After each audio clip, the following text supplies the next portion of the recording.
আসসালামু আলাইকুম। আশা করি সবাই ভালো আছেন।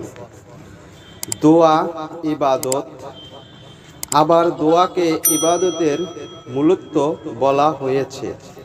এই দোয়া কবুলের অনেক গুরুত্বপূর্ণ সময় ও স্থান আছে। যে সময় ও স্থানে দোয়া কবুল হয়। মানুষের দোয়া কবুল হওয়ার জন্য এমন কিছু নেক আছে যেগুলো দোয়া কবুলের জন্য ওসিলা। কি সেই সব নেক আমল? অনেকেই দোয়া কবুল হওয়ার জন্য অনেক আমল করেন।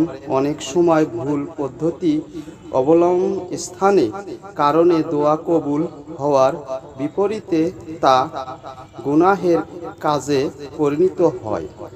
তাই দোয়া কবুলের জন্য কিছু নেক আমলকে ওসিলা হিসাবে গ্রহণ করা যায়। দোয়া কবুলের জন্য বিশিষ্ট ও হাদিস। হিন্দু মুসলিম ভাই ও বোনেরা, নেক আমল। আল্লাহ তাআলা আপনাদেরকে নেক আমল করার জন্য তৌফিক দান করুন। কিছু আমল এমন আছে যেগুলো করতে খুব বেশি সময়ের প্রয়োজন হয় না, অনেক জ্ঞানের অধিকারীও হতে হয় না। কিছু এগুলোর ফজিলত অনেক বেশি। এগুলোর বান্দার আমলনামাকে ভারী করে। যেমন রাসূল সাল্লাল্লাহু আলাইহি ওয়াসাল্লাম বলেছেন, যে লোক আমলের আগে বলে সুবহান আল্লাহিল আজিম। সম্পূর্ণ সূরাটি শুনে নিন।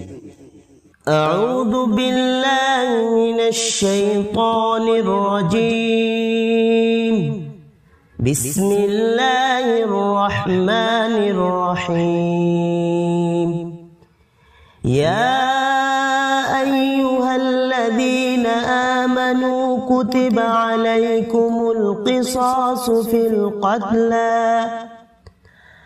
الحر بالحر والعبد بالعبد والأنثى بالأنثى فمن عفي له من أخيه شيء فاتباع بالمعروف وأداء إليه بإحسان ذلك تخفيف من ربكم ورحمة فمن اعتدى بعد ذلك فله عذاب أليم ولكم في القصاص حياة يا أولي الألباب لعلكم تتقون